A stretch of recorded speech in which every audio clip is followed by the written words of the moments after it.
قوریز قلم قلم ز قوری، کاسه تو بده بخورم گوگولی مگولی. با من ازدواج میکنی کاس سفید من؟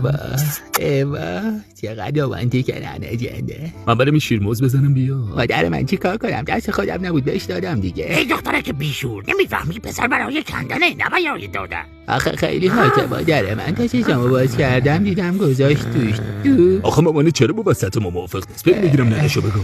گرگل کجا میری نرا لطفا مادرمو نکن، من مادرمو دوست دارم. اینو بدون هر کسی که مانع رسیدن کیر من به کاسه تو بشه با جفا میرم تو کاسش عزیزم. کاسش برا باش. کاس بخچه من کاس بخچه عشقم. کاش این ستون میافتاد رو کمر پدر کس کشد ولی تو چیزیت نمیشد عشقم. عشقم آدم میگیره. یه درخواست دارم فقط برای آخرین بار یه چیزی ازت میخوام. بودم اینه که کیرتو بذاری تو دهنم تا لحظه مرگم آروم آروم مزه کنی. باب کس از دست رفت. کس پلاستیکیه من. یادت همیشه میگفتی چقدر کیرت کوچیکه. کاش برای کست بیشتر وقت میذاشتم. باب این روح کیه؟ روحش اهلاگو شده از جند خونه تاریخ آوردم بیرون. آوردم ببینم با عشقم مچ میشه یا نه. یا شهلا شاد خودت معجزه کن. دستم به کس چهلا.